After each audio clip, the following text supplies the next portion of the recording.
চলবো।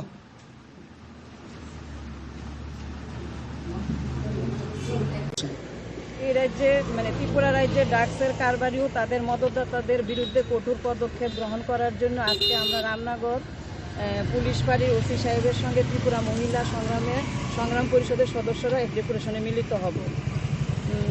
দেখা গেছে ত্রিপুরা রাজ্যে গ্রাম পাহাড় থেকে শুরু করে শহরতলি পর্যন্ত ড্রাগসে আসক্তির সংখ্যা মারাত্মকভাবে বৃদ্ধি পাচ্ছে। স্কুল কলেজের ছাত্রছাত্রী থেকে শুরু করে এমনকি দিনমজুরের ঘরে ড্রাগস থাবা বসিয়েছে।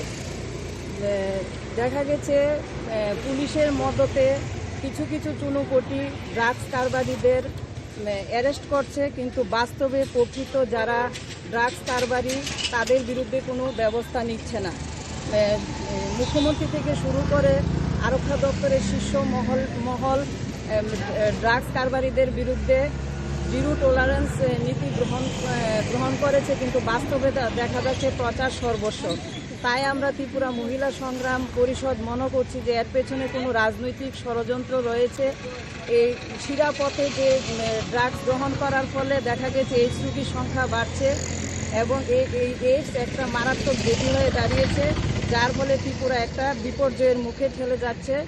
আর ত্রিপুরার মহিলা সংগ্রাম পরিষদ মনে করছে যে যুব সমাজ এবং এই থেকে ব্যাপক সংখ্যক শ্রমজীবী অংশের লোকেদের মধ্যে এই ড্রাগসের নেশায় যদি তাদেরকে ঘুম পাড়িয়ে রাখা যায়, তাহলে সরকার তার ক্ষমতা থাকার একটা সুযোগ গ্রহণ করেছে।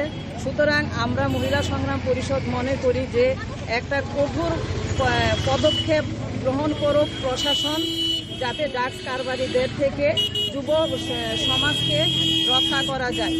ড্রাগসের হাত থেকে যুব সমাজকে রক্ষা করে ত্রিপুরাকে একটি ড্রাগস মুক্ত করা হোক। তার জন্য আমরা এই মহিলা সংগ্রাম পরিষদ যদি কোনো প্রশাসন যদি কোনো ব্যবস্থা গ্রহণ না করে পাড়ায় পাড়ায় অভিযান চালিয়ে, তাহলে আমরা সমস্ত স্তরের মহিলাদেরকে নিয়ে পরবর্তী সময়ে আমরা ত্রিপুরা মহিলা সংগ্রাম পরিষদ বৃহত্তর আন্দোলন সংগঠিত করব। আপনার পরিচয়টা? আমি ত্রিপুরা মহিলা সংগ্রাম পরিষদের জেনারেল সেক্রেটারি রিজিয়া খাতুন।